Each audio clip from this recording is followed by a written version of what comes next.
তোমার জেলার বিখ্যাত মানুষ কয়েকজনের নাম বলো। আসসালামু আলাইকুম ডিফেন্স চাকরি প্রত্যাশী ভাই বোনেরা, ভাইভা নিয়ে আমার একটি সিরিজ ভিডিও চলছে। আজকে আমি ভাইভা বোর্ডের ত্রুটিগুলো নিয়ে আলোচনা করব।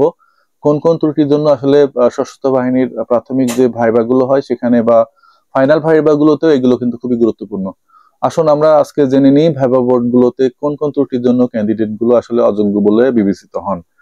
প্রথম বিষয়টা হচ্ছে সাক্ষাৎকার। কিন্তু সাক্ষাৎকার কক্ষে প্রবেশের সময় কিন্তু এবং বিদায় নেওয়ার সময় কিন্তু খুবই একটা গুরুত্বপূর্ণ সময়।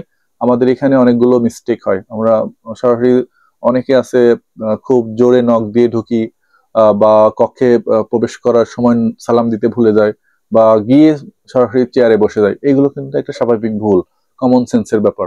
আপনি সালাম দিয়ে বা অনুমতি নিয়ে ঢুকে তারপর সালাম দিতে পারেন, গিয়ে একটু দাঁড়াবেন, তাহলে পরীক্ষক আপনাকে কিন্তু কিছুক্ষণ পরে বসতে বলবেন, আপনি বসে পড়বেন।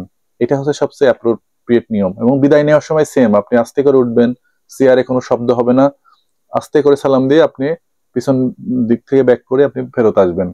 খেয়াল করতে হবে যেন অবশ্যই দরজায় অতিরিক্ত কোনো শব্দ না হয়। পরবর্তী যে বিষয় সেটা হচ্ছে নিজেকে জাহির করার মতন কোনো অ্যাপ্রোচ করা যাবে না। এটা কিন্তু খুবই গুরুত্বপূর্ণ একটা বিষয়। আপনি ওভার স্মার্টনেস যদি দেখাতে চান, আপনার যে কোনো ভাইভা বোর্ডগুলোতে আপনাকে অযোগ্য বলে বিবেচিত ঘোষণা করবে।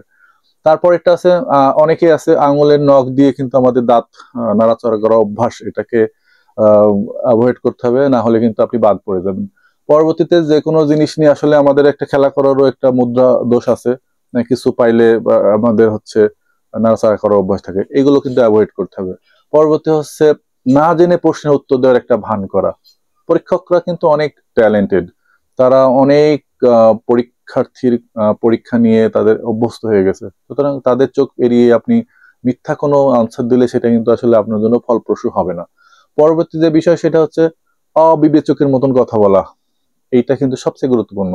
কোনো একটা টপিকস নিয়ে কথা বলতেছে, আপনি অন্য বিষয় নিয়ে কথা বলতেছেন, বা আপনি জাহির করার জন্য বিভিন্ন ধরনের এলোমেলো আনসার দিবেন, এগুলো কিন্তু অবশ্যই আপনাকে অযোগ্য বলে বিশেষ ঘোষণা করবে, বিশেষ করে সশস্ত্র বাহিনীতে তো অবশ্যই। পরবর্তীতে হচ্ছে আপনি বা স্যারদেরকে আপনি, আমি, তুমি, এই এলোমেলো কথা বলা, এগুলোতে কিন্তু অবশ্যই পরীক্ষকরা রেগে যান, এগুলো আপনারা অ্যাভয়েড করবেন। তারপরে আছে পরীক্ষকের প্রতি না তাকানো। আই কন্ট্যাক্টটা মেনটেন কিন্তু খুবই গুরুত্বপূর্ণ। অনেক সময় আমাদের আই কন্ট্যাক্ট মেনটেন করতে ভয় হয়, এটা আপনারা কাটিয়ে উঠবেন, তাহলে আপনাদের জন্য অবশ্যই উপকার হবে। তারপরে দেখেন প্রশ্নকর্তাকে অবহেলা করা। যে প্রশ্ন করতেছে তার দিকে আই কন্ট্যাক্ট যদি আপনি মেনটেন না করেন, এটা আপনার মনে হবে যে এটা আই কন্ট্যাক্টে আপনি প্রশ্নকর্তাকে গুরুত্ব দিচ্ছেন না।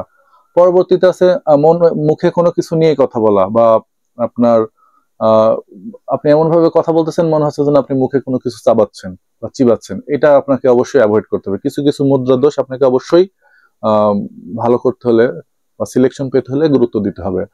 তারপর আছে নিজেকে অত্যন্ত চঞ্চল উপস্থাপন করা, খুব শান্ত উপস্থাপন করা, মোটামুটি একটা মিডিয়াম অ্যাপ্রোচ নিয়ে আপনাকে থাকতে হবে। তারপরে দেখেন লোক দেখানো পোশাক পরিচ্ছদ বা অতিরিক্ত রং চং এর পোশাক পরা, এগুলো কিন্তু পরীক্ষকদের চোখে দৃষ্টিকটু। এগুলো অবশ্যই খেয়াল করবেন। মার্জিত ড্রেস, সাদা কালো ড্রেস সবচেয়ে উত্তম ড্রেস, এটা আপনারা ইয়ে করেন। নতুন ড্রেস না হলে চলবে, কিন্তু এটাকে পরিপাটি বা পরিচ্ছন্ন রাখতে হবে। আয়রন করা শার্ট পরে বা প্যান্ট পরে যাওয়াই সবচেয়ে বেটার। তারপরে আছে পোশাক বা স্বাস্থ্যের প্রতি অবহেলা করা। আপনার পোশাক যদি আয়রন করা না থাকে, আপনার চুল, নখ, দাঁত এগুলো অপরিষ্কার থাকে, তাহলে আপনাকে অবশ্যই সিনসিয়ার মনে করবে না, এটা অবশ্যই আপনার অযোগ্যতার একটা প্রধান কারণ। পরে হচ্ছে হাতের ইশারায় বক্তব্য পেশ করা বা অতিরিক্ত হাত নাড়ানো, এটা কিন্তু আপনার ভাইভা বোর্ডে খুবই দৃষ্টিকটু, এটা খেয়াল রাখতে হবে।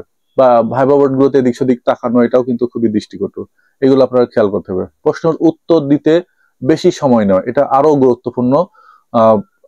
প্রশ্নকর্তা বা পরীক্ষক প্রশ্ন করার সাথে সাথে আপনি চেষ্টা করবেন হ্যাঁ বা না, বা আপনি যে আনসারটা পারেন সেটা নিয়ে কথা বলা। তারপরে অবিরত মানে অবিরত না পা নাড়াচাড়া করা, ঝাঁকুনি দেওয়া, টেবিলের উপর হাত দিয়ে রাখা, এগুলো আপনার জন্য কখনোই হচ্ছে ভালো দিক নয়, এটা আপনারা অবশ্যই অ্যাভয়েড করবেন। তারপরে হচ্ছে টেবিলের উপর হাত দিয়ে হিজিবিজি দাগ কাটা, এটা একটা অনেকের অভ্যাস থেকে, এগুলো অ্যাভয়েড করবেন।